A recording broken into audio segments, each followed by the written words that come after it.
Hello everybody, Jordan here, the PH is silent. Let's talk about the Dawn Lord and the Lady of Deception. Today we're covering more deities from the Forgotten Realms. It's Lathander and Lyra. Lathander, also known as the Morning Lord and the Commander of Creativity, he is the deity of creativity. Dawn, renewal, birth, spring, vitality, and youth. Lathander's story revolves around the events of the Dawn Cataclysm, but not much is known about this. No historian of the realms has been able to date the events of the Dawn Cataclysm definitively, but some god-changing events occurred, maybe at the same time or in succession, nobody's sure. There's literally one page in the grand history of the realms dedicated to the Dawn Cataclysm, but it is pretty vague about what happened. It states that Tyche was split into two, forming Tymora and Beshaba. Lathander somehow attempted to reform the pantheon in his own image. He wanted to destroy or kick out the evil gods and create a place of peace and good. This failed, but we're not entirely sure how. It has been noted in the faith of Lathander that this was his greatest failure, but that every failure is just another opportunity for rebirth and renewal to take new steps forward. As a follower of Lathander, you should take these stories from the divine and apply their lessons to your own life. Stating, who here has not seen a wrong and attempted to right it? Who here has not experienced unintended consequences for such efforts to help? Even in failure, we must always persevere through the times of trouble, seeking the Morning Lord's deliverance. How Lathander was going to reshape the Faerun pantheon is unclear, but what is known is that he failed and certain deities were destroyed in the process.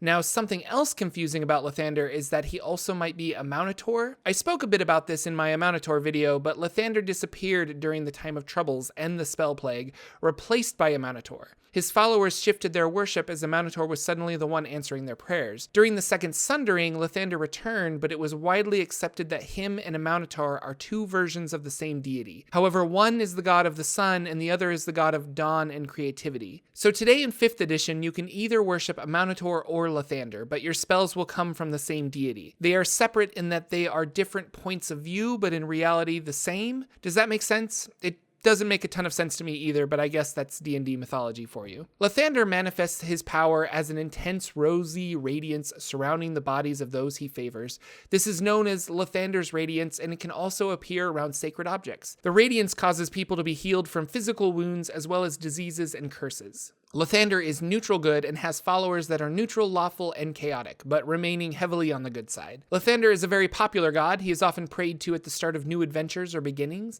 His name is invoked to seal alliances and start new ventures or companies. As a result, the god is very popular among the merchant class. His church is wealthy too, resulting in numerous temples throughout the north. The commonality is that the main room of the temple will face east and is open to the horizon. The faithful are thus able to see the dawn while praying for their daily spells. Specialty priests or clerics of Lathander call themselves Morning Lords. There is no overarching hierarchy from church to church and no central authority. The dogma of the church is to foster new ideas, hope, and prosperity for all humankind and its allies. Guard yourself against pride and nurture growing things. Consider the consequences of your actions to bring about the greatest and best reward.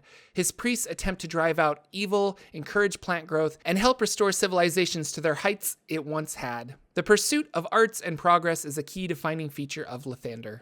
Up next is Lyra, also known as the Lady of Mists, the Mother of Illusionists, the Guardian of Liars, and the Mist Shadow. She is a chaotic neutral deity dedicated to deception and illusion. She has few worshippers. There aren't many who see profit in misunderstanding and deception other than illusionists, but this may be a misdirection, as her worshippers are wont to do. She is casually worshipped by many, though, either warding her off or placating her before important decisions and judgments are made, or seeking her out to cloud the eyes of others that might benefit the recipient of her grace. It is well known that Lyra perished at the hand of Cyric during the time of troubles. However, this might have been a grand deception, as Lyra still appears to grant her worshippers spells. Some say it was Cyric that was granting these spells under the guise of Lyra, but with Cyric locked up, many believe Lyra to have returned, or did she ever really leave? Lyra is not a malicious power, but she does everything with layers of illusion and falsehood. She is content with her small following and has no great plans or ambitions to change that. She did have a passing friendship with Mask until she was betrayed by him during the time of troubles, which resulted in her apparent death. Lyra's followers can be chaotic good, evil, neutral, even lawful neutral, a solid god for trickster rogues and certain bards. Liars and workers of illusions, both magical and otherwise, look up to the lady. Her church is widely mistrusted. In fact, the only time one can be sure that a priest of Lyra is telling the truth is when they speak in between the phrase, "by the mist shadow." This is a sure sign that the priest trusts the other party, kind of feels like a back door in their religion, just so we can trust one another enough to make sure this church doesn't fall apart. Temples to Lyra are few. The ones that do exist are small, partially open structures. No images or statues of Lyra exist within the sanctuary. Lyrans believe that the lady can be anywhere, or anything that is not what it seems. They teach doubt to their followers. Do not believe what you can see and hear. A phrase the young initiates are taught is never speak truth when falsehood will suffice.